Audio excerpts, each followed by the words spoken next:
आप सब लोगों को हेलो। एडवर्ब प्रेजेंटेशन में मैंने शुरुआत में ही बोला था, आज तीसरा क्लास है एडवर्ब का। दो तीन चीजें मुझे दिखाई पड़ रही हैं जब प्रेजेंट करने की कोशिश कर रहा हूं। देखो, एक होता है अपने यूज में है, हम समझ में आता है। दूसरे जो तुम्हारे समझाने के, तुमको समझाने की बात हो रही। और ये आप लोग जैसे बोलते हो ना कि मैं एक्सप्लेन थोड़ा कर पाता हूं, तो वो सर पे आप जिम्मेवारी डालते हो। मुझे अभी समझ में आया कि अभी एडवर्ब का मैं रेंज बताऊं इस वीडियो में।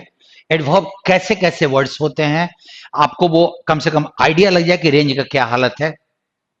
क्योंकि मुझे अभी बस इतना ही अगर बोला जाए ना, तो बस मुझे ये दिखाई पड़ता है कि नाउन देख लो, प्रोनाउन देख लो, वर्ब्स के फॉर्म जान लो। वर्ब्स के form finite verb, non finite नहीं। नॉन फाइनाइट का कंसेप्ट बहुत कुछ तुम्हारे एडवर्ब से क्लियर होगा। फाइनाइट वर्ब का फॉर्म जान लो। प्रीपोजिशन कंजंक्शन की चीजें अभी रुक जाओ, क्योंकि अभी वो भी, उसका भी कनेक्शन एडवर्ब से है। और जो बाकी चीजें बची, एडजेक्टिव जान लो थोड़ा, वो सब एडवर्ब है। उसको सबको एडवर्ब से कनेक्ट करने का है। सो अभी फिलहाल एक रेंज देखिए आप। हम लोगों ने जो लास्ट बात किया था ना, मैंने आपको कहा था कि जो पॉपुलरली एडवर्ब होते हैं, time, place, manner, degree, frequency, often, never, उसके अलावे आज का एडवर्ब का आप पार्ट देखिए। और ये आज के वीडियो का जो मेरा अप्रोच है वो ये कि मैं आपको एडवर्ब्स के एडवर्ब का एरिया कवर करूं। उसके बाद अगले क्लासेस में एडवर्ब का टाइप कैसा होता है, क्लॉज, एडवर्बियल फ्रेजेज, एडवर्बियल्स अकेला, वो सब चीजें मुझे डिस्कस करनी है। पहला जो, उन चारों पांचों के बाद एडवर्ब ऑफ फोकस। जब आप इसे इस्तेमाल करते हो, चाहे वो नाउन के साथ इस्तेमाल करो, चाहे प्रोनाउन के साथ।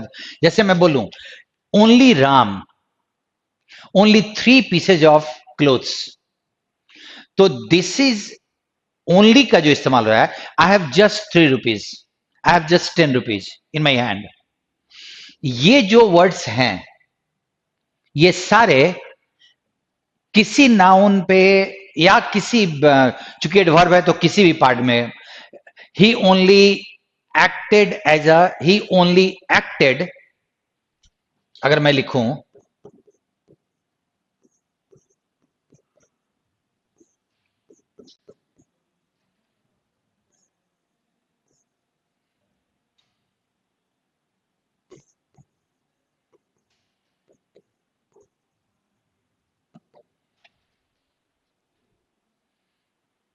वर्ब के साथ, सो ये अभी फिलहाल दिमाग से हटाइए। कल मैंने वो जो लास्ट वाला जो वीडियो था ना, लास्ट वाले वीडियो में मैंने एक चीज जो बोला कि इवन नाउन की भी विशेषता बताता है, तो समबडी, एक आध लोगों को थोड़ी दिक्कत हुई थी। अब या तो वो तुम नाउन से जुड़े हो तो इसीलिए वो एडजेक्टिव हो गया, the boys in the class, या एडवर्ब ऑफ प्लेस होता है। सोचिए, ये सिर्फ एक चीज को लेके कि adverb is a word that qualifies a verb और एडजेक्टिव, सारी समस्या का जड़ यहीं पे है, इसके डेफिनेशन पे। Adverb is something that qualifies everything. अगर ये तुम्हारे दिमाग में आ जाए तो वो तुमको फिर नाउन को क्वालिफाई करने में तुम्हें दिक्कत नहीं होगी। यहां पे मैं बोलूं ही ओनली एक्टेड, उसने एज ए रिप्लेसमेंट सिर्फ काम किया। मैं इस ओनली को हटा दूं, he acted only as a replacement,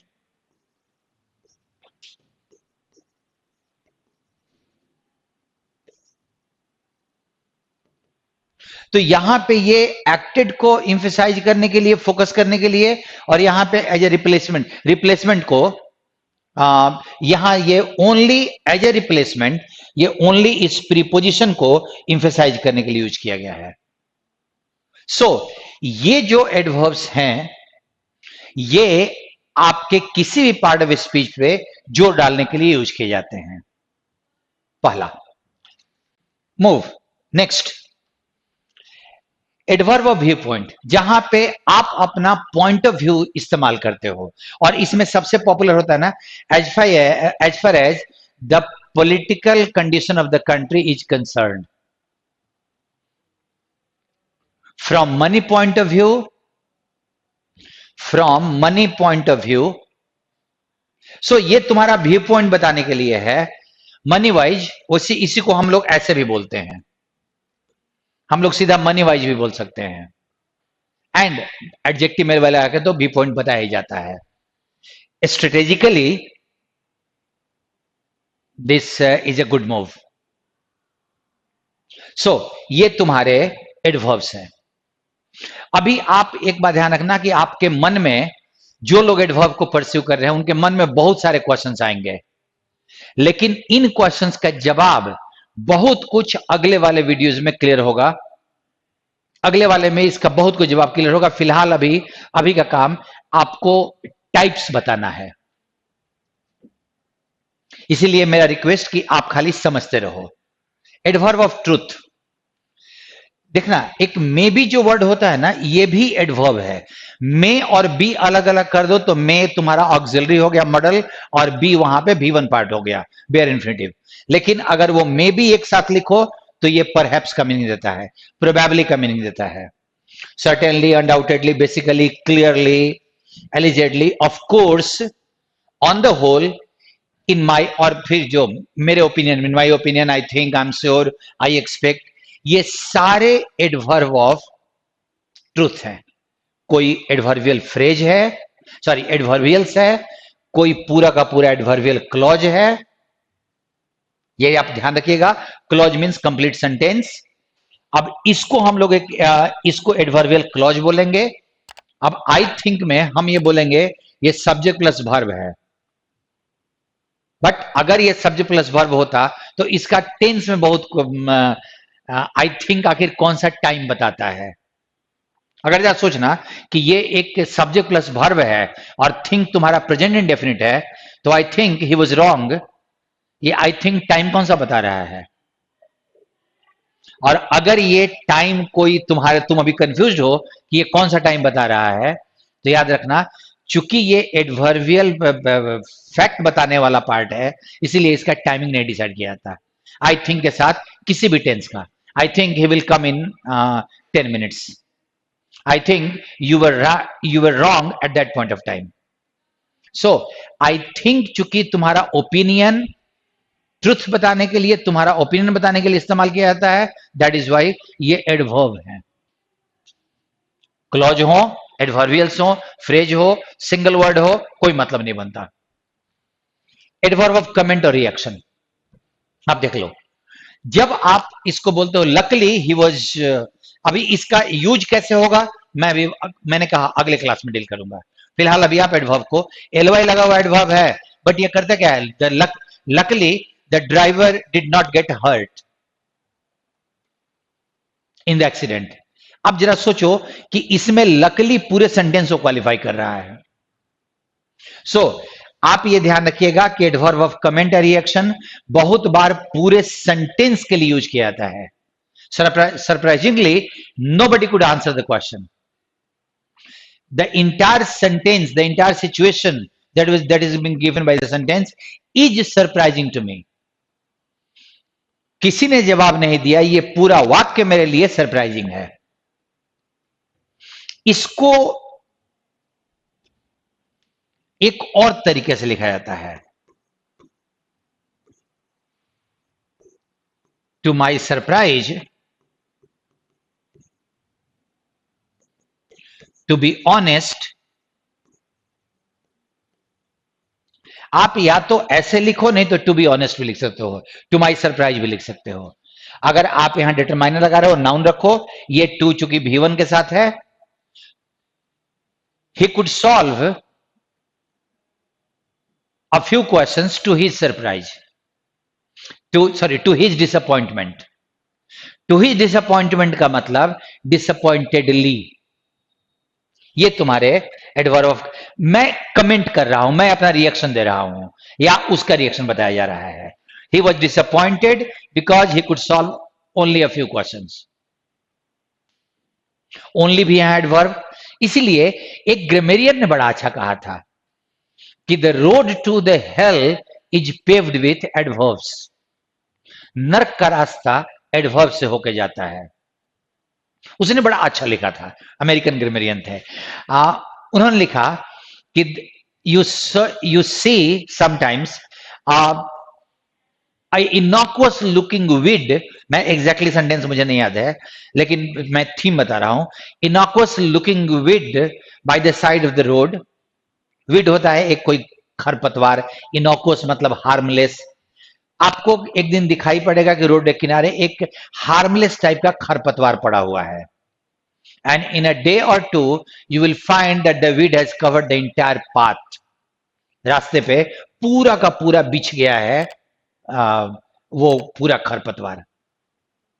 सो आप ये ध्यान रखिए कि ये जो कमेंट था, the road to the hell goes through adverb, ये मेरे को बहुत अच्छा लगता है।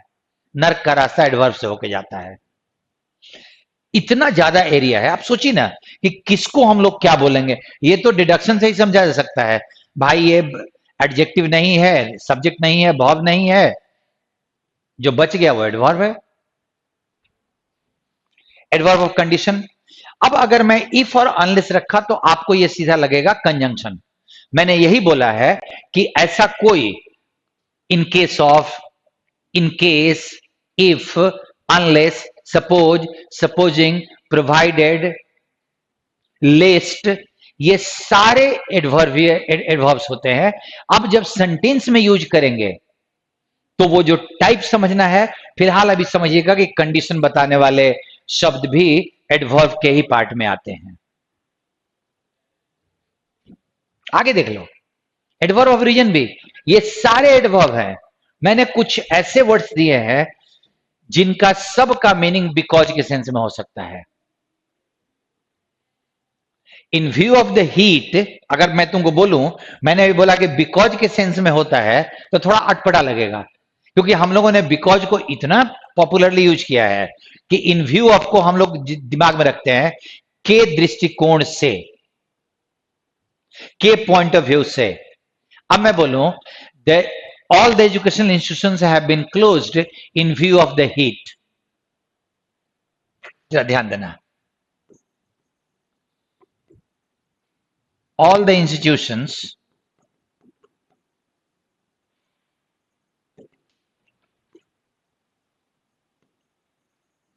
have been closed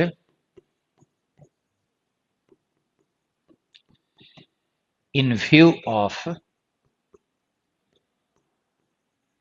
the raising heat। जरा सोचो कि क्या यह मीनिंग बिकॉज की तरह नहीं आता।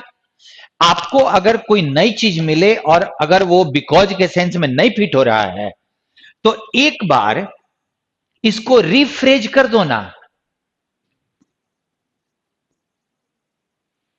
Because there is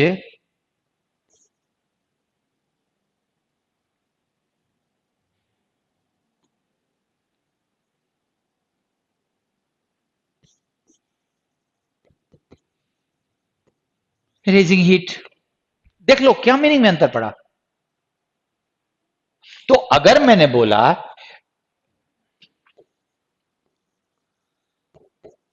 I did not say him anything,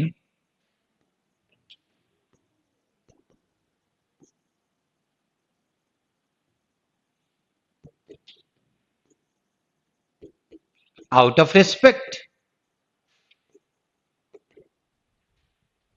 अब इस आउट ऑफ को चेंज कर लो ना बिकॉज ऑफ में।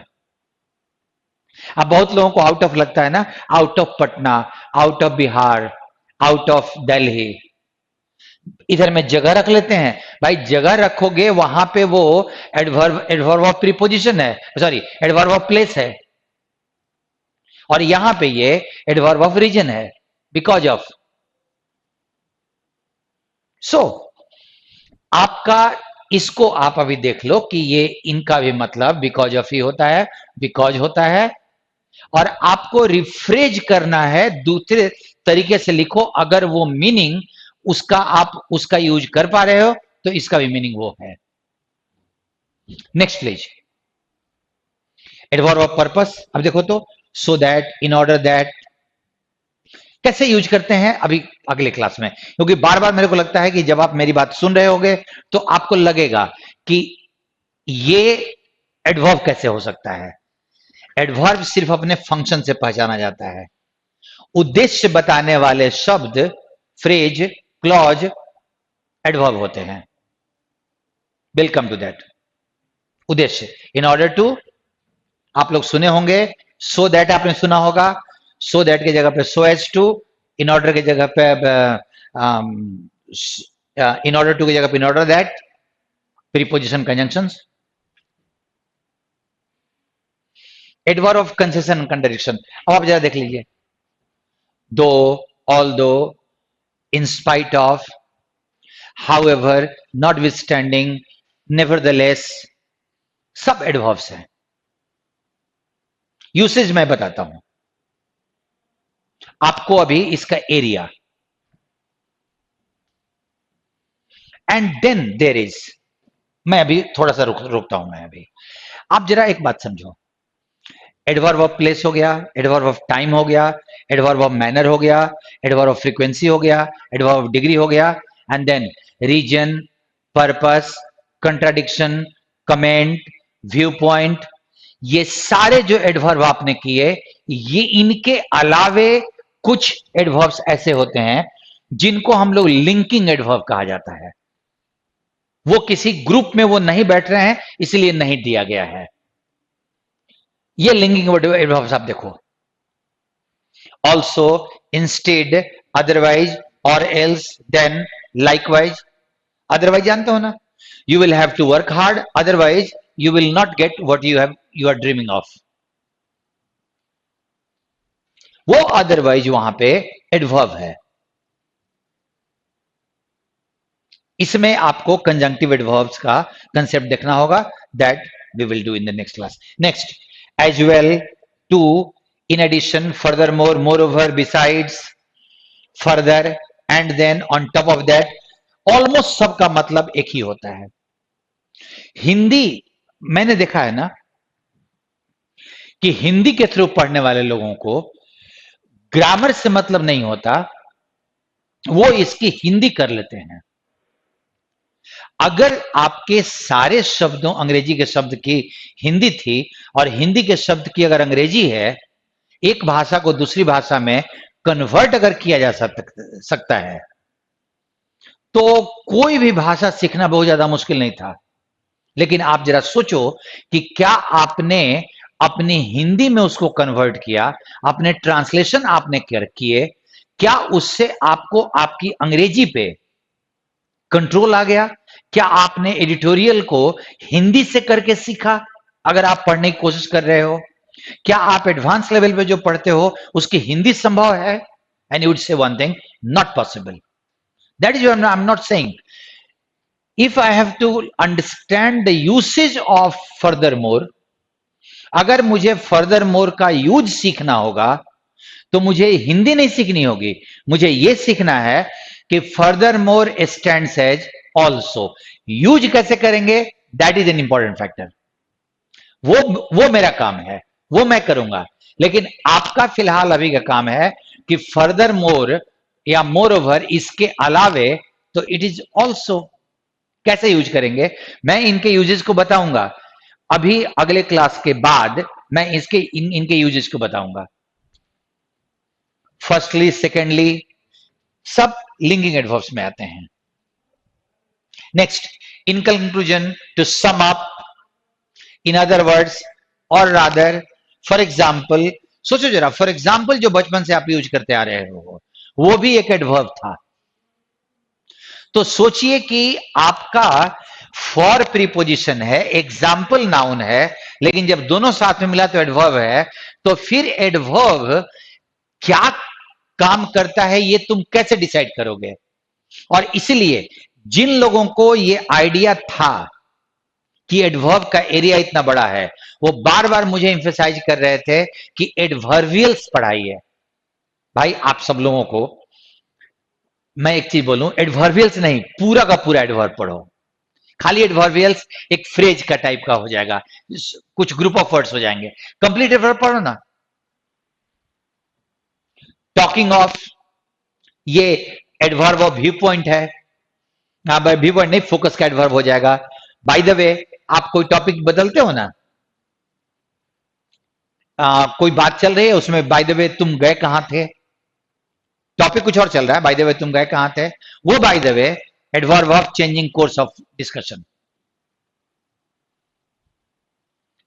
आफ्टर ऑल, किसी बात पे जोर डालने के लिए वही फोकस वाला पार्ट हो जाता है। Anyway, adverb of concession type का हो जाएगा। इन द सेम वे, वो आप उसको किसी ग्रुप में डालना मुश्किल है। अब आप जरा सोचो कि अगर ये सारी चीजें एडवर्ब हैं, तो तुम्हारे पास एडवर्ब के अलावे अब बचेगा क्या? बचेगा क्या? आप ये ध्यान रखना कि एडवर्ब के अलावे इनफैक्ट बहुत कम चीजें बचती हैं। और अगर आप अपने ग्रामर के, क्योंकि अभी हम लोगों को करना क्या है, अभी मेरे को इसके बाद एक प्रीपोजिशन का कंसेप्ट आपको पढ़ाना है, and then we have to see this grammar working in your complicated sentences. Newspaper के सेंटेंसेज में आपके इस ग्रामर को इन फंक्शन देखना है, वो काम कैसे करता है ग्रामर। बिकॉज आज तक हम हमें लगता है ना ग्रामर आपको सिंपल सिंपल सेंटेंस में दिखाई पड़ते हैं, क्योंकि हमारे जो ग्रामर का कंसेप्ट बताया गया ना, ओवर सिंप्लीफाइड, SVO। भाई एक हर सब्जेक्ट के बाद भर्ब आता है, ये मान लिया हमने, लेकिन हर भर्ब के बाद ऑब्जेक्ट आता है। तो ये बोलना कि सेंटेंस का स्ट्रक्चर SVO होता है, कितना लॉजिकल है। दूसरा, मैं यहीं से शुरू करूंगा कि एडवर्ब को तुम्हें use, rather usages of adverbs in a sentence, इस पार्ट को स्टार्ट करने के पहले आपसे मेरा एक रिक्वेस्ट है कि अगर इस क्लास को आप एंजॉय कर रहे हो और इसको प्रॉपरली कंक्लूड करना चाहते हो, क्योंकि देखो भाई होता क्या है ना कि आपके पास एक बीमारी होती है, आप जाते हो डॉक्टर के पास, और डॉक्टर अगर बोलता है कि तुम दवा को ऐसे खाओ इस रूटीन में, तो उस रूटीन का पालन करते हो। तो अगर इन क्वेश्चंस, इस सीरीज को तुम बहुत ध्यान से परस्यू कर रहे हो, तो मैं जो बोल रहा हूं प्लीज उसको ध्यान दो, क्योंकि अगले क्लास से जब मैं इसको यूज करना शुरू करूंगा और आपका छूटेगा अगर वो, तो फिर आपको दिक्कत हो जाएगी।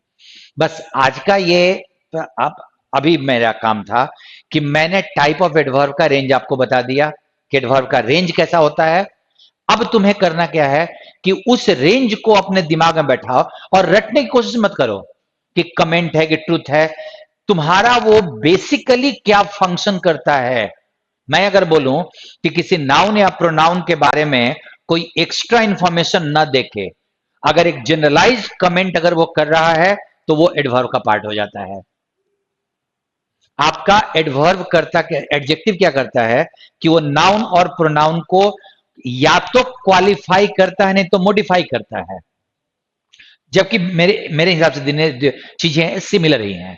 क्वालिफाई, मॉडिफाई, एक्स्ट्रा इंफॉर्मेशन देगा उसका, उसके ग्रुप को सीमित करेगा अगर वो कॉमन नाउन है तो अगर ये किसी पर्टिकुलर नाउन या प्रोनाउन को कॉमनली वो सीमित नहीं कर रहा है, अगर वो नहीं कर रहा है, तो रिमेंबर वन थिंग कि वो एडवर्बियल्स है और उनको यूज कैसे किया जाता है। अगर मैं तुमको देखो, मैं इस एंगल को कभी मेरे दिमाग में नहीं आया था। बात यह कि तुम्हारे पास एक होता है नाउन या प्रोनाउन, सब्जेक्ट ऑब्जेक्ट की तरह काम करने वाला, उसके साथ एक फाइनाइट वर्ब हो गया, उसके बाद एक एडजेक्टिव हो गया। एडजेक्टिव का काम होता है किसी नाउन या प्रोनाउन के बारे में उनको या तो सीमित करना, लिमिटेड करना। मैंने अगर रेड पेन बोला तो पेन, मैं और किसी कलर के पेन की बात नहीं कर रहा हूं, मैं रेड कर रहा हूं तो उसका एरिया मैंने सीमित किया। माई पेन बोला तो मैंने इसका पोजीशन बताया। तो किसी नाउन या प्रोनाउन को थोड़ा सा वो चेंज करे उसके पार्ट को, या कोई एक्स्ट्रा इंफॉर्मेशन उसमें जोड़े, तो ये तुम्हारा एडजेक्टिव का पार्ट है। लेकिन अगर मैं बोलूं to tell you the truth he is not innocent, तो to tell you the truth किसी की ही से जुड़ा हुआ है या पूरे सेंटेंस से जुड़ा हुआ है? तो to tell you the truth is an adverbial phrase, rather adverb, sorry adverbials. So अगर इस पॉइंट ऑफ व्यू से तुम सोच लो, मेरा भी एडवर्ब का कंसेप्ट तुम्हारे को डील करते करते अभी जो मैं बोल रहा हूं मेरा बहुत क्लियरली मतलब एकदम सेटल्ड हो रहा है। थैंक यू वो लोग जिन्होंने एडवर्बियल्स को या एडवर्ब को इंसिस्ट किया था अभी करने के लिए, उनको थैंक यू सबको। मेरा भी कंसेप्ट क्लियर हो रहा है कि एडवर्ब को हम कहां कहां देख सकते हैं। एडवर्ब को हर जगह देखा जा सकता है, जैसे खुदा ईश्वर हर जगह दिखाई पड़ता है ना, एडवर्ब भी हर जगह दिखाई पड़ता है। सो आप इस एरिया को आप अपने दिमाग में बैठाओ और अगले क्लास से इन एडवर्ब्स को सेंटेंस में यूज कैसे करते हैं ये हमें सीखना है। आई होप ये डिस्कशन आपको, लास्ट का पार्ट मेरे को 2-3 मिनट का जो पार्ट मैंने बोला ना, मेरे लिए बहुत सबसे इंपॉर्टेंट पार्ट था। तुम्हारे को ये जितने टाइप के एडवर्ब बताए गए हैं वो अब शायद अगर वो लास्ट के 2-3 मिनट को दिमाग में रखोगे तो वो कंफ्यूज नहीं करेंगे, तुम्हारे कंसेप्ट को क्लियर कर देंगे। I hope you are enjoying and keep commenting so that I could know how do you feel this, the way I'm dealing with things. See you then. Thank you, Support.